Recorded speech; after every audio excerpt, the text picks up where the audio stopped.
As Sagradas Escrituras são fantasticamente realistas. Nelas não se vê que não podem ser encontradas contas de chegar. Nelas, o que é, continua sendo, considerando os limites da justiça, do equilíbrio, da equidade. Por causa disso, as afirmações do Velho Testamento não incluem nada parecido com a graça. As condições vividas e existentes do Velho Testamento para os filhos de Israel não contemplavam a misericórdia, o perdão e a boa vontade do Altíssimo para com o pecador em seus pecados em termos eternos. O salmista Davi, rei em Israel, retratou em seus salmos as legítimas condições em que ele mesmo vivia, estando ainda há cerca de 1000 anos do Messias, Jesus.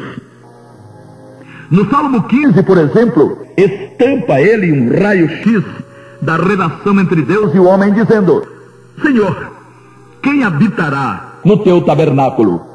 Quem morará no teu santo monte? Aquele que anda em sinceridade e pratica a justiça e fala verazmente segundo o seu coração. Aquele que não difama com a sua língua, nem faz mal ao seu próximo, nem aceita nenhuma afronta contra o seu próximo. Aquele a cujos olhos o réprobo é desprezado, mas honra os que temem ao Senhor. Aquele que, mesmo que jure com dano seu, não muda. Aquele que não empresta o seu dinheiro com usura, nem recebe peitas contra o inocente. Quem faz isto, nunca será abalado. Na teoria, Davi sabia o caminho da bem-aventurança. O problema era a prática. Na prática, Davi prevaricava, falhava, pecava. Ele a confessar os seus desmandos no Salmo 51. Tem misericórdia de mim, ó Deus, segundo a tua benignidade. Apaga as minhas transgressões, segundo a multidão das tuas misericórdias. Lava-me completamente da minha iniquidade e purifica-me do meu pecado. Versículos 1 e 2. Saber e não ser, eis a questão. Davi sabia o que deveria ser, mas não conseguia ser. Saturado de boa vontade, escreveu ainda o salmista: a lei do Senhor é perfeita e refrigera a alma. O testemunho do Senhor é fiel e dá sabedoria aos simples. Os preceitos do Senhor são retos e alegram o coração. O mandamento do Senhor é puro e alumia os olhos. Salmo 19, 7 e 8. Sim, mas de que adiantou a ele? A lei do Senhor é perfeita, sempre foi. Só que ficar olhando para ela, amando-a e tentando cumpri-la não resolve nada. Davi o sentiu na pele. A lei foi dada para ser cumprida, para ser observada, sem que um só tilo ou um só jota fosse desobedecido nunca. Tentar guardar o sábado, ou transformar o sábado em domingo e também achar que o observa, não faz sentido nenhum. Pobre Davi, que não viveu depois da cruz.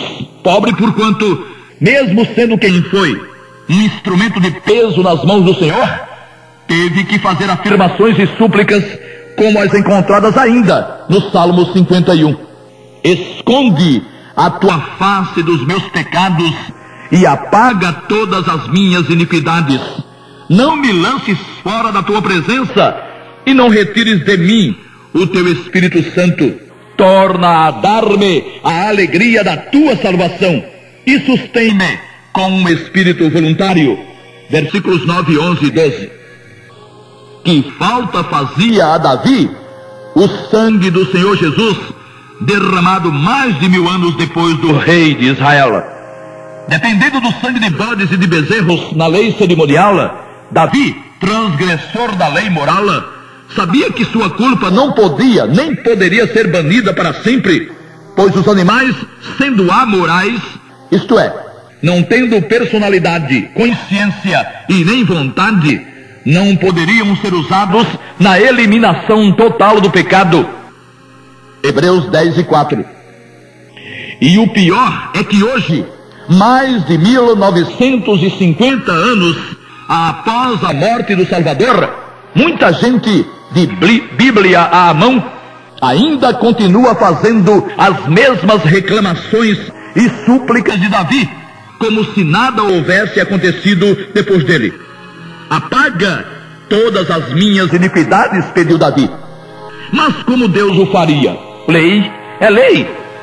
Davi precisava não cometer iniquidades, mas ele não conseguia e sabia-se culpado diante da justiça divina. As súplicas de Davi são inadmissíveis para um remido consciente.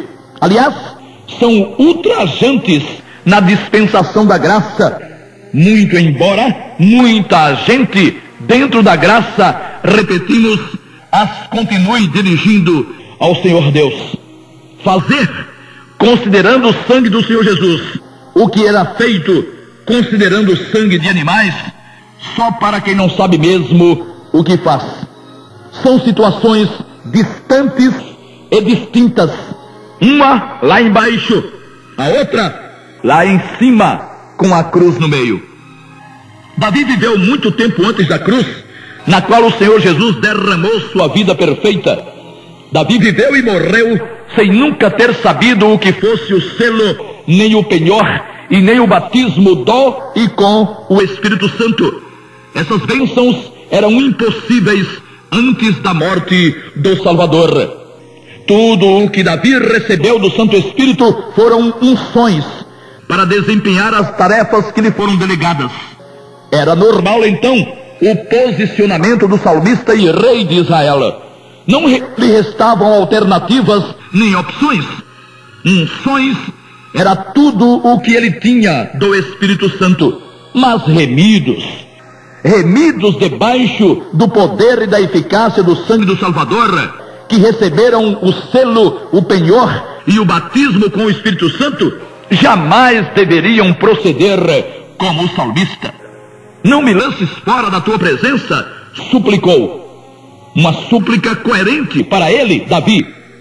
Sendo que Deus não suporta a presença do pecado, era normal que Davi, sabendo disso, recorresse à misericórdia do Senhor para não ser jogado fora. Mas um remido com essa conversa.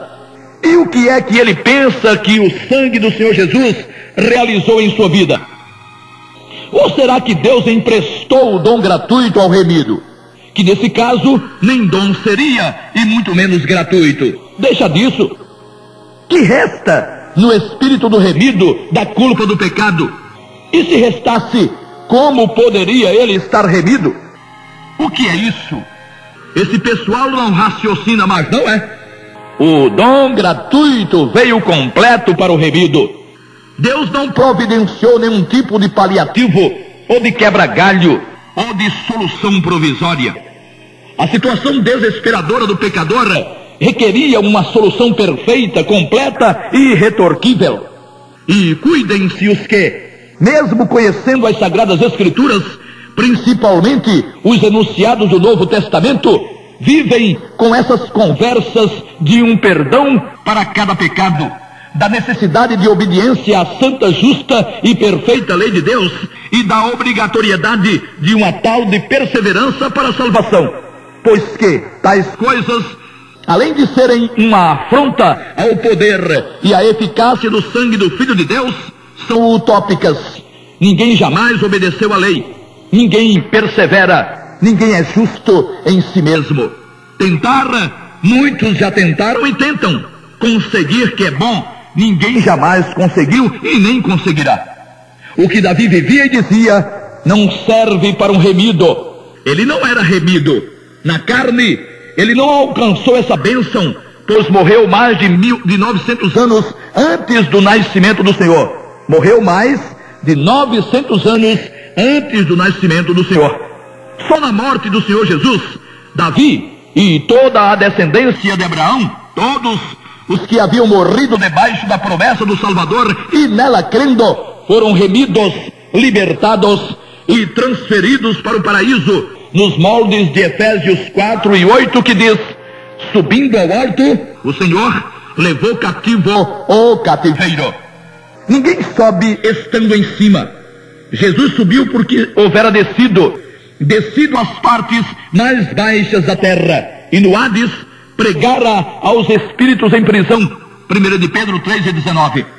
Admitir que esses espíritos sejam os incrédulos da carne também já é demais. E pregar a espíritos em profundo sono, que aliás nem lá estariam, permanecendo junto ao corpo, é lenda, fantasia, coisa que nenhum neurônio em relativa à atividade admite. Davi morreu crendo na promessa, mas sem vê-la e sem ter seus efeitos. O Senhor Jesus foi o cumprimento da promessa e sua consumação. Logo, não faz o menor sentido viver repetindo as angústias, as lamúrias e as necessidades do salmista, pois que isso não exalta e nem glorifica ao Senhor, sendo, pelo contrário, prova de desconfiança no seu precioso sangue. Como se observa em muitos de seus salmos, Davi investiu tempo na contemplação e na exaltação da santa, justa, perfeita e eterna lei de Deus, mas não conseguiu cumpri-la. Então, nada feito. Daí mesmo é que nasceram seus queixumes, suas súplicas: tem misericórdia de mim, ó Deus. Apaga, ó Deus, as minhas transgressões. Lava-me, ó Deus, completamente da minha iniquidade. Purifica-me, ó Deus, do meu pecado, ó Deus, ó Deus. Não obstante, Davi teve que permanecer no Hades até que existisse a condição jurídica, a normalidade legal, para que o perdão definitivo lhe fosse concedido. Ninguém transgride a santa, justa, perfeita e eterna lei e fica por isso mesmo. E na lei não adianta ficar pedindo perdão.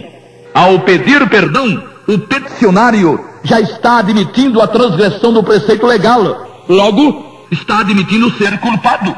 É réu confesso, e só lhe cabe a sentença final, coisa pavorosa. Imaginemos o salmista Davi vivendo nos dias do apóstolo Paulo.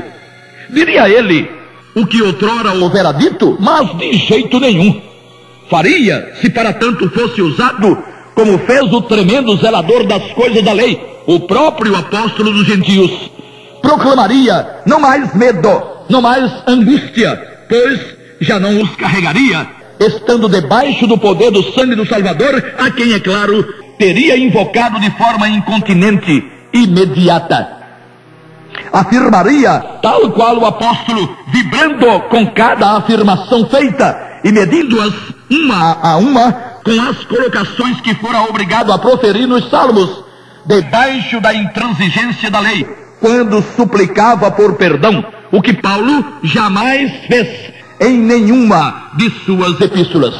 Diria Davi, por exemplo, que a mensagem da cruz, ou que a palavra da cruz é loucura para os que perecem, mas para nós que somos salvos é o poder de Deus. 1 Coríntios 1:18. Ah, como Davi teria apreciado usar essa expressão. Só que em seus dias não havia a cruz do Senhor. Logo, não havia também a mensagem da cruz, a mensagem do sangue poderoso do Cordeiro de Deus. E como quem não tem tu, é tu mesmo, Davi se valeu daquilo que lhe estava à mão, não da justiça de Deus, concedendo-lhe, aliás, o perdão com base no sangue de Jesus, ou com base na justiça do Senhor Jesus conquistada na cruz, mas da misericórdia e da longanimidade, qualidades insuficientes para satisfazer o altíssimo padrão de justiça do Todo-Poderoso. Tão insuficientes que, repetimos mais uma vez, ele, Davi, teve que descer ao Hades quando deixou o invólucro carnal, por não estar liberto completamente de seus pecados. A mensagem da cruz. E que temos nós remidos com os salmos, quando temos diante de nós a mensagem da cruz e seus tremendos desdobramentos. Qual o salmo que discorre sobre o perdão definitivo?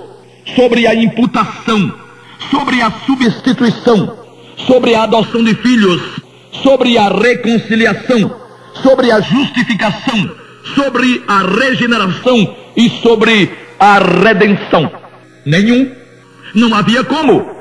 As coisas da graça não cabiam na lei. Não cabiam e continuam sem caber.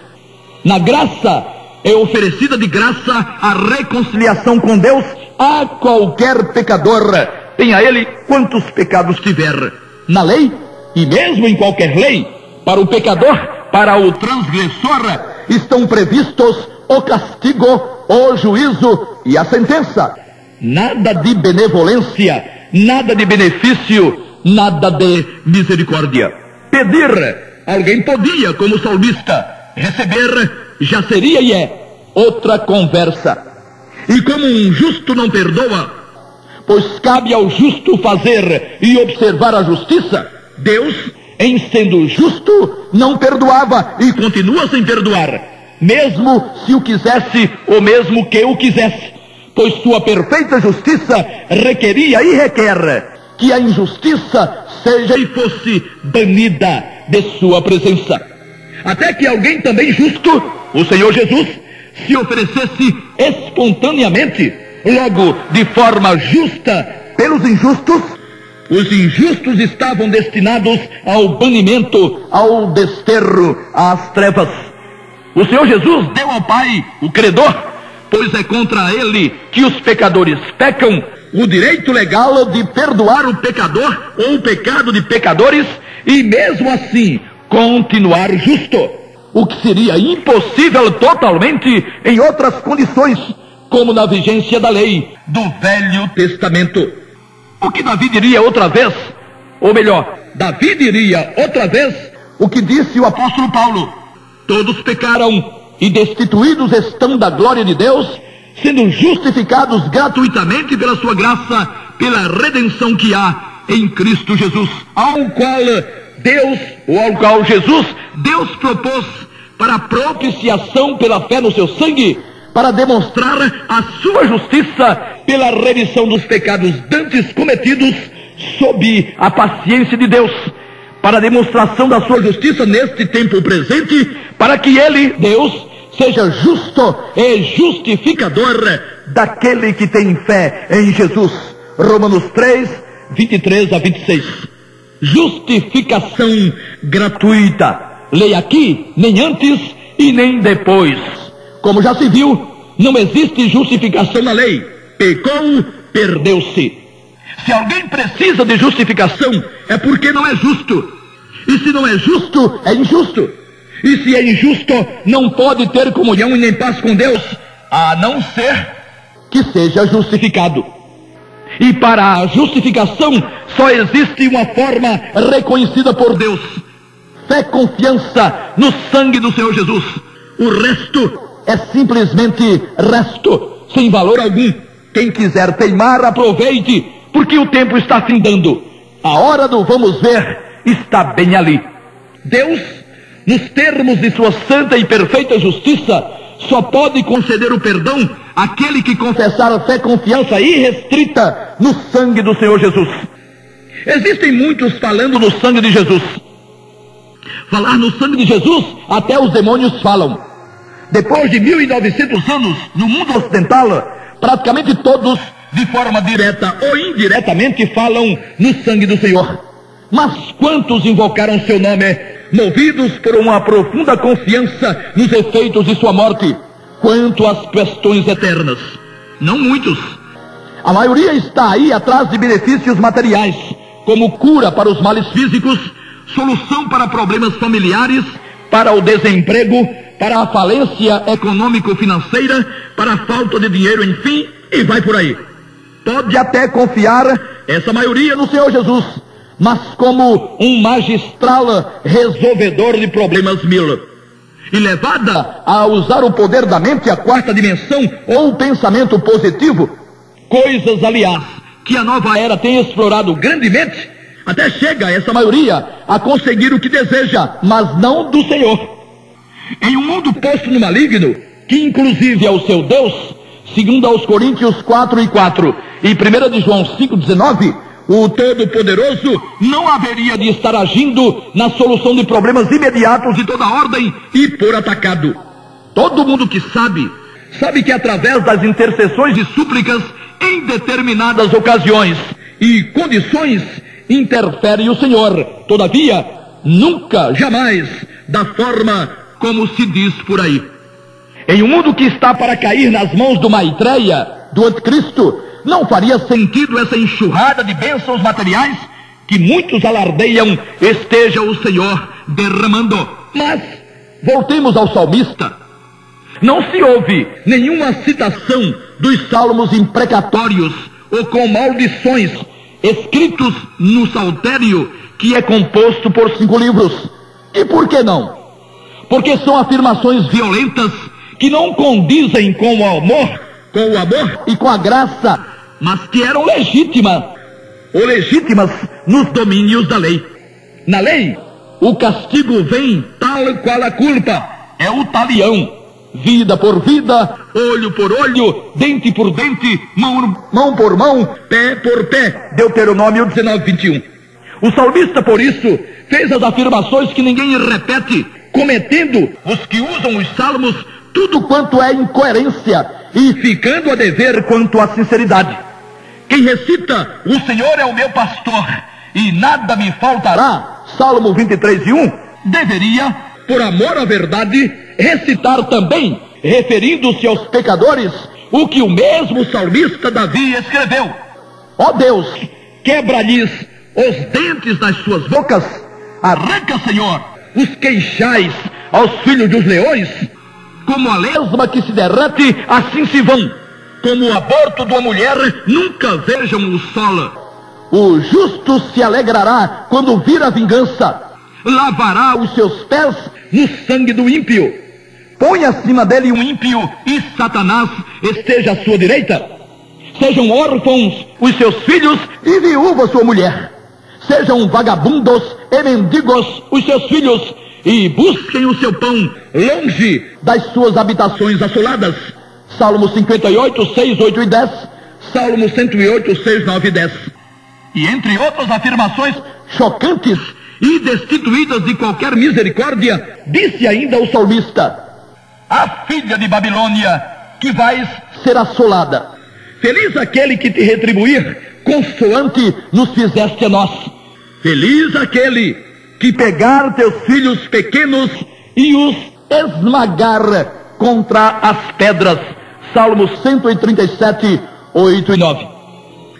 Os que dizem ser a Bíblia sua única regra de fé e prática, fingem que não leem e que nunca viram essas absurdas e violentas afirmações dos salmos. E citamos umas poucas. Elas existem em número bem maior. Também os que imaginam seja a Bíblia cheia de incoerências, como muitos espíritas, principalmente Allan Kardec, Leon Denis e Cairba Chutela, de quem temos livros, não conseguiram discernir existirem 2 momentos distintos nela, denominados de Velho Testamento e Novo Testamento, lei e graça. Não conseguiram discernir ou não quiseram discernir. Pior para eles. Nobre ouvinte, não tente fazer charminho com o Senhor, dizendo que não entende, que não conseguiu ainda ver no sangue do Senhor Jesus poder suficiente para o perdão dos seus pecados e que por isso vive atrás da ajuda de Maria, das velas, das rezas, da guarda do sábado ou do domingo, da perseverança, das reencarnações, ou seja lá do que mais for. Se esse é o seu caso, ou se você se enquadra em qualquer dessas situações, pode acreditar, você vai ter sérios problemas com o Pai do Senhor Jesus. Ou você acha que depois de tudo o que ele permitiu que seu filho sofresse, depois de suportar ver o sofrimento e o sacrifício do filho amado, ele ligaria para nada que ninguém, como você, cheio de boas intenções pode ser, mas também cheio de pecados, fizesse? Homem, se enxergue. Está querendo enganar a quem? Está querendo tapear a quem? Logo, a Deus. Corra já para debaixo do sangue, invoque já o nome precioso do Senhor Jesus para ficar em paz com Deus, ou então continue como está e espere para ver o tamanho da desgraça em que se meteu. Aos remidos, graça e paz.